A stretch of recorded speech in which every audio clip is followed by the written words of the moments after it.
A gente sabe que a pandemia da Covid-19 é um problema de saúde, mas que tem afetado sim a economia diretamente.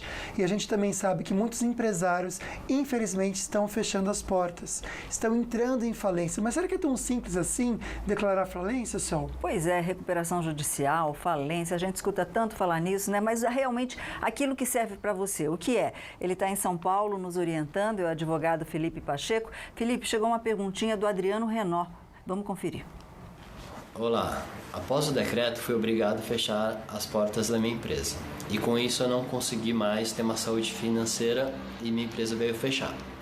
Existe um saldo devedor com aluguel e outros fornecedores que eu não consegui pagar por não ter chance de trabalhar, não ter cliente. Minha pergunta é, eu consigo entrar contra o governo, ressarcir esse prejuízo? O governo tem culpa?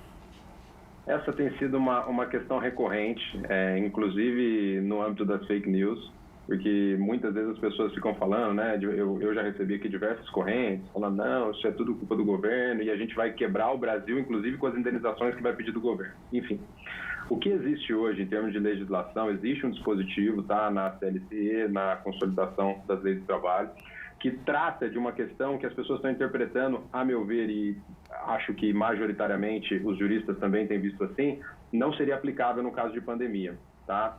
Que seria um redirecionamento dessas questões referentes a indenizações trabalhistas ou quaisquer problemas com os trabalhadores serem redirecionados para o governo. Isso não é aplicável porque a gente está em estado de calamidade pública e a gente está preservando a vida das pessoas.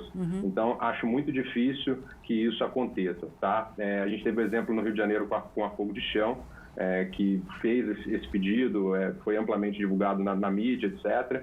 E isso já caiu por terra, as pessoas não estão mais aplicando isso, inclusive está sendo investigado pelo Ministério Público do Trabalho. Então, eu acho muito difícil que isso seja oponível ao governo. Ok, então, Luquinha. Só, a gente recebeu uma perguntinha do Marcelo, vamos assistir. Oi, Lucas, oi, Sol, boa tarde a vocês, boa tarde a todos que estão acompanhando Falando Nisso. Uma dúvida que não é minha, mas certamente é de muita gente.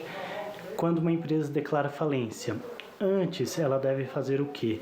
Que o funcionário receba os 80% do salário pelo governo federal ou já manda embora, já declara falência total e o funcionário que acaba se virando ou tente algum auxílio emergencial, até porque se algum funcionário tentar entrar na justiça, ele não conseguirá porque certamente a empresa não vai ter como ressarcir esse funcionário, o que o funcionário deve fazer e que a empresa deve fazer em caso de falência total.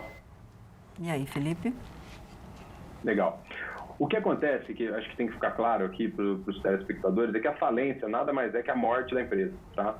O que acontece? Quando a gente tem a falência decretada, a gente só vai, negociar como que vai ser dividido o que sobrou.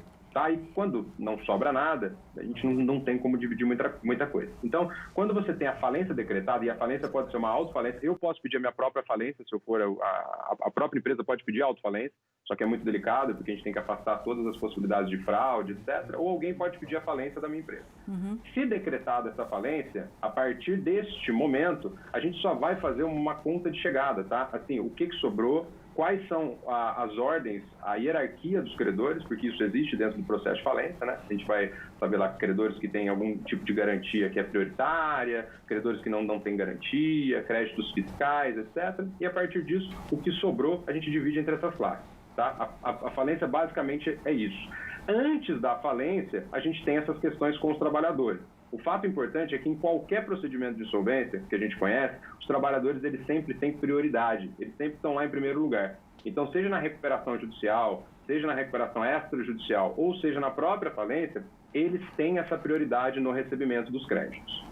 Tem que receber, isso é prioridade. E quando isso não acontece, daqui a pouquinho a gente vai ver qual é a saída para o trabalhador nesse caso, tá, Felipe? Mas agora eu quero dar um toque para o pessoal que está em casa, porque a gente sempre fala de doenças inflamatórias crônicas, né?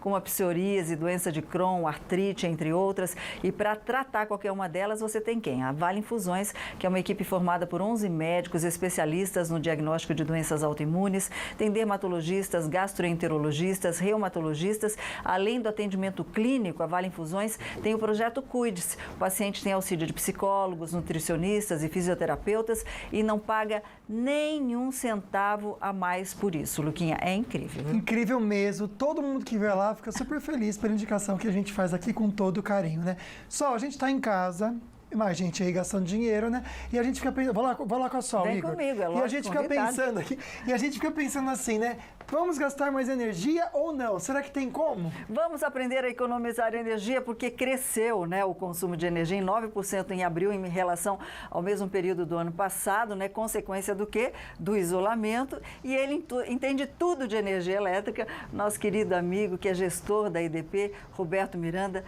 Robertinho, muito obrigada pela sua participação mais uma vez. Boa tarde. Boa tarde, eu que agradeço. É sempre um prazer estar aqui, Sol. A gente ama. A dúvida é simples, Roberto. Como que a gente pode usar da melhor maneira possível a energia, ter um gasto consciente mesmo?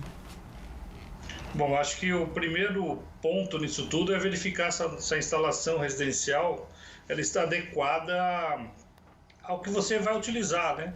Porque muitas vezes a casa é mais antiga e aí as pessoas acabam ligando outros aparelhos, aumentando a sua carga e acaba não percebendo que isso pode gerar um consumo maior e pode ter um risco para a família também. Acho que esse é o principal ponto. Tá, porque aí pesa no bolso se não economizar também, né, Robertinho? Com certeza, inclusive tivemos o Dia Mundial da Energia Elétrica, que foi dia 29 de maio agora, que é realmente para conscientizar as pessoas, né, sobre a utilização consciente. É um bem, é um insumo muito importante. Hoje em dia não dá para viver sem energia, né, mas temos que ter consciência que ele pode afetar o meio ambiente e que afeta muito o nosso bolso se não tivermos os cuidados necessários. Eu sei que a gente está até colocando aqui no GC para você em casa vários canais que você pode conversar diretamente com a EDP e ter dicas também que são tão importantes, né? Mas vamos citar aqui alguns vilões, então. Com quem que a gente tem que tomar cuidado dentro de casa? É o quê? É o chuveiro? O que é? Vamos lá, agora nesse período que está mais frio, o chuveiro é um grande vilão, né? Então é importante que, se possível, utilizar na chave verão, né? Então é melhor tomar um banho quando estiver mais quente e utilizar entre 5 e 8 minutos, que é o tempo de um banho ideal, né? E outro vilão é a geladeira. Você tem que tomar cuidado com a geladeira de borracha, a geladeira tem que estar em bom estado, não colocar alimentos quentes, não secar, né? Meia, nem tênis, nem nada atrás da geladeira. E o outro seria o ar-condicionado, que nesse período ele não é tão utilizado, mas também deve ser utilizado com parcimônia. Exatamente. E tomar cuidado também com os aquecedores, né, o Robertinho? Sem dúvida, o aquecedor nesse tempo, principalmente aqueles que você carrega para todo lado da casa, né? É, exatamente. Parece um cachorrinho, né? Ele gasta muita energia. Eu tenho um. Então, gasta bastante energia. O ambiente energia. não está adequado muitas vezes para esse equipamento e você acaba gastando muito mais. Exatamente. Robertinho, muito obrigada pela sua participação. Beijo no coração de toda a equipe da IDP e parabéns aí. Passou, mas nossos parabéns pelo Dia Mundial da Energia, viu? Eu que agradeço, a gente sempre está à disposição. Obrigada. Luquinha. Eu só é bem isso mesmo, que nem um cachorrinho. Você sai andando com ele. Mas minha casa é tão pequenininha que tá dando certo, viu? Mas eu sei que vai gastar um pouquinho mais de energia. Bom, a Polícia Militar faz buscas para localizar os criminosos que tentaram assaltar uma agência da Caixa nesta madrugada no centro de Bragança Paulista. Eles estavam divididos em cerca de 5 carros, armados com pistolas e fuzis, e foram para diferentes pontos da cidade. Estavam bem organizados, né? O grupo usou 4 veículos explosivos para atacar o local. Cerca de 10 homens participaram da ação, incendiaram carros para dificultar o trabalho da polícia e, apesar de explodirem a agência, os bandidos não conseguiram acessar os cofres do banco. Foi só confusão para nada, só. Vou contar um negócio, sem comentários, viu, Luquinha? Se prepararam tanto, mas o principal não fizeram. O dinheiro então, que é bom, né, fica com a lição aí pra vida, né? Bom, daqui a pouquinho a gente comenta com vocês sobre outros também assuntos ligados à economia e empresas, mas agora é momento de carinho e é momento de motivação. Não importa a sua idade, tem que fazer exercício físico.